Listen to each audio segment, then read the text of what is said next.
राहुल गांधी का अमित शाह पर हमला जारी है। राहुल अमित शाह के इस्तीफे पर अड़े हैं। गृह मंत्री सदन में नहीं आ रहे हैं। राहुल ने फिर सवाल उठाया कि छात्रों के खिलाफ हुई बर्बर हिंसा को लेकर अमित शाह संसद में आकर जवाब क्यों नहीं दे रहे हैं। राहुल साफ कह रहे हैं कि छात्रों पर बर्बरता के लिए जिम्मेदार अमित शाह हैं। राहुल ने कहा कि या तो उन्होंने इस हमले का आदेश दिया जिसके बाद वे सीधे गुनाहगार हैं, और अगर उन्हें पुलिसिया बर्बरता की कोई जानकारी नहीं थी तो ऐसे में वे नाकाबिल गृह मंत्री हैं। राहुल गांधी की यही बातें बीजेपी को तीर के समान चुभ रही है। बीजेपी कह रही है कि छात्रों पर बर्बरता के लिए अमित शाह कैसे जिम्मेदार हो गए, लेकिन विपक्ष अमित शाह को लेकर पीछे हटने के मूड में नहीं है और संसद में अमित शाह के खिलाफ प्रदर्शन ने विपक्ष की रणनीति को उजागर कर दिया है। अमित शाह को लेकर लोकसभा की कार्रवाई आज फिर बार बार स्थगित हुई। आज सियासत में बात इसी की। आप देख रहे हैं द फेडरल देश, मैं हूं मनीष कुमार। पेपर लीक को लेकर धर्मेंद्र प्रधान के इस्तीफे के बाद अब गृह मंत्री अमित शाह विपक्ष के निशाने पर हैं। 20 जुलाई को छात्रों के संसद मार्च और प्रदर्शन के दौरान दिल्ली पुलिस और रैपिड एक्शन फोर्स की बर्बरता को लेकर राहुल ने अमित शाह को लेकर अपने तेवर कड़े कर लिए हैं। राहुल गांधी ने मोदी सरकार पर सबसे बड़ा हमला बोल दिया है।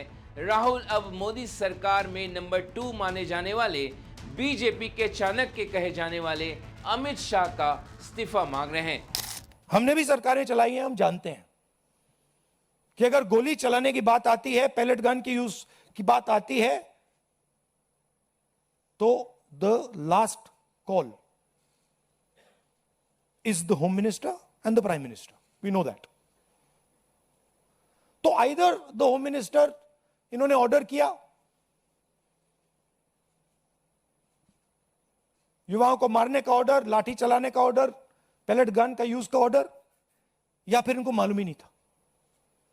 होम मिनिस्ट्री चल रही है, अमित शाह जी कुछ और कर रहे हैं, होम मिनिस्टर को मालूम नहीं कि भैया किसी ने पैलेट गन चला दी, किसी ने मतलब लाठी मार दी, वो किसी और दुनिया में थे। यही 2 पॉसिबिलिटीज हो सकती हैं, तीसरी तो हो ही नहीं सकती। तुम्हारा कहना है आइदर पॉसिबिलिटी, इनको जाना है, इनको हटाया जाना चाहिए। बुधवार को जब पेपर लीक के खिलाफ सख्त कानून बनाने के लिए लोकसभा में लाए गए संशोधन बिल पर जब राहुल अपनी बात सदन में रख रहे थे तो सत्ता पक्ष के हंगामे के चलते वे अपनी बात पूरी नहीं कर पाए।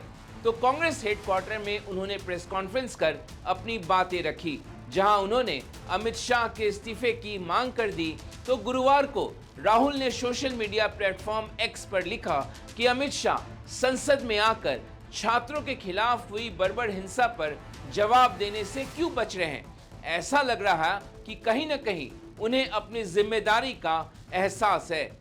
पार्लियामेंट में आ नहीं पाए, लोकसभा में आ नहीं पाए। पहले बड़ी बड़ी बातें होती थी, अमित शाह दिस, अमित शाह दैट। लोकसभा के अंदर अमित शाह घुस नहीं पाए। क्यों? He is guilty. अगर गिल्टी नहीं होते तो 2 मिनट में आके जवाब दे देते। तो that is why we are saying इनको जाना है। राज्यसभा में पेपर लीक पर सख्त कानून वाले विधेयक पर चर्चा के दौरान नेता प्रतिपक्ष मल्लिकार्जुन खड़गे ने भी गृह मंत्री अमित शाह पर हमला बोला और उन्हें छात्रों पर पुलिस की बर्बरता के लिए जिम्मेदार ठहराया, जिसके बाद सदन के नेता और स्वास्थ्य मंत्री जेपी नड्डा ने खड़गे के बयान पर आपत्ति भी दर्ज की। आप बंद कमरे में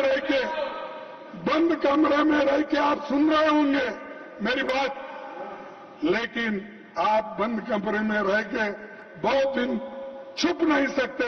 एक दिन हम बाहर खींच के लाएंगे और जनता के सामने हम दिखाएंगे इनके देश में। लीडर ऑफ द ऑपोजिशन को हम शांति से सुन रहे हैं और प्रजातंत्र में शांति से सुनना ये हमारी जिम्मेदारी है सरकार की। लेकिन मेरा निवेदन है लीडर ऑफ ऑपोजिशन से कि वह तर्क के साथ भावावेश में न आए और भावावेश में ऐसे शब्दों का प्रयोग न करें जो असंसदीय है। अभी जो उन्होंने एक वाक्य यूज किया वह असंसदीय है, उसे कार्रवाई से निकालना चाहिए और आगे भी आप भावनाओं में न आए। मल्लिकार्जुन खड़गे ने कहा कि देश में इतनी बड़ी घटना हो गई, लेकिन प्रधानमंत्री गृह मंत्री का देश के सामने कोई बयान नहीं आया और रात के 12 बजे प्रधानमंत्री ने इंस्टा पर पोस्ट डाला।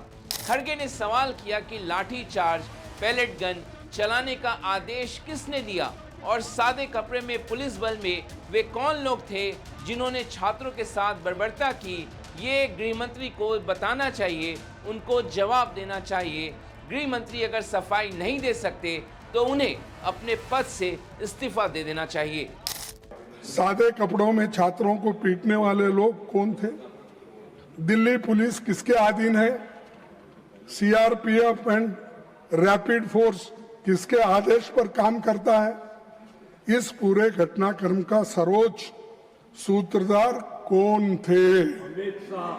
कौन थे? अच्छा, मुझे मालूम है। देश इन सवालों का जवाब चाहता है। अगर गृह मंत्री इनके जवाब नहीं दे सकते तो उन्हें इस्तीफा देना चाहिए। बीजेपी कह रही है कि पुलिस की बर्बरता के लिए गृह मंत्री को कैसे जिम्मेदार ठहराया जा सकता है, जबकि ये फैसला ड्यूटी पर मौजूद मजिस्ट्रेट द्वारा लिया जाता है।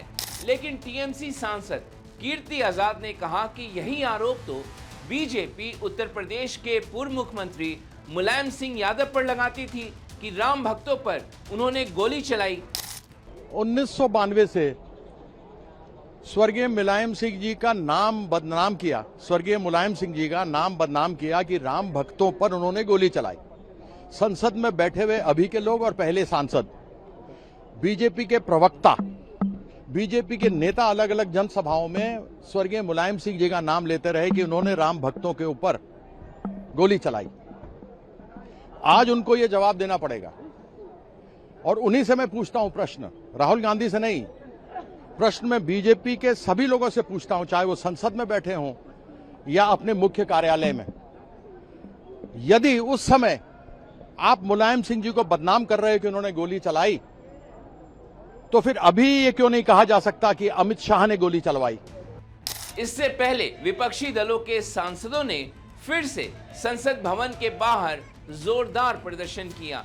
ये सांसद अपने नारे में पीएम मोदी और अमित शाह के सदन में आने की मांग वाले नारे लगा रहे थे, तो प्रदर्शन के दौरान चंदा चोरी का भी मामला उठा। सांसदों ने प्रदर्शन के लिए जो घेरा बनाया था उसके बीच में दान पेटी को रख दिया और चंदा चोरी को लेकर सरकार के खिलाफ नारे लगाने शुरू कर दिए। इससे साफ है कि पेपर लीक, अमित शाह के बाद चंदा चोरी के मुद्दे को लेकर विपक्ष और समाजवादी पार्टी संसद में आर पार की लड़ाई के मूड में है। सपा चंदा चोरी पर भी अब चर्चा की मांग कर रही है। और चंदा चोरी तो मैं समझता हूं जब तक चर्चा नहीं मौका मिलेगा हम समाजवादियों को अपनी बात रखने का और सदन में चर्चा करने का, तब तक ये मुद्दा हम लोग हमेशा उठाते रहेंगे, चाहे कुछ भी हो। तो आप तो देश के बच्चों के साथ धोखा कर रहे हैं। आपने लगातार किसानों के साथ धोखा किया, आपने नौकरियों के नाम पे युवाओं के साथ धोखा किया। अब आप देश के जो छात्र हैं और युवा हैं उनका फिर धोखा कर रहे हैं। तो ये भाई कहाँ का ये राम राज्य स्थापित करने की कोशिश करी है आपने। राम के साथ, भगवान राम के साथ भी धोखा किया, उनका चंदा चोरी करवा कर। तो ये दर्शाता है कि भारतीय जनता पार्टी की जो मानसिकता है वो किस तरह की है।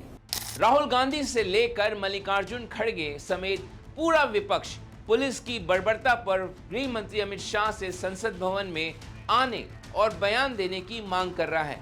इस बीच गृह मंत्री अमित शाह को संसद भवन में देखा भी गया। वहीं विपक्ष को सरकार को घेरने का एक और मौका मिल गया है, वो है भारतीय हॉकी टीम के ड्रेस के नए रंग को लेकर। आपको याद होगा, भारतीय हॉकी टीम हो या क्रिकेट टीम, ये खिलाड़ी ब्लू यानी नीले कलर की जर्सी पहनकर खेलते हैं, इसलिए इन्हें मेन इन ब्लू भी कहा जाता है। लेकिन अब भारतीय हॉकी टीम के खिलाड़ी ब्लू नहीं बल्कि भगवा रंग के कपड़े पहनकर खेलेंगे। 27 जुलाई को हॉकी इंडिया ने हॉकी टीम के लिए नए ड्रेस को जारी किया, लेकिन अब इसे लेकर राजनीतिक विवाद शुरू हो चुका है। प्रियंका गांधी ने इसी के बहाने सरकार पर हमला बोला है।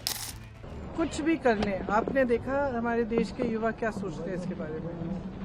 हमारे देश के युवा सारे जंतर मंतर में जितने भी इकट्ठे हुए थे, उनकी वो क्या कह रहे थे इसके बारे में आप सबने सुना। ये देश की आवाज़ है। ये देश, इस देश की आज़ादी के लिए जो लड़ाई लड़ी गई वो अहिंसा और सत्य पर आधारित थी, उसमें आरएसएस कहीं नहीं थी।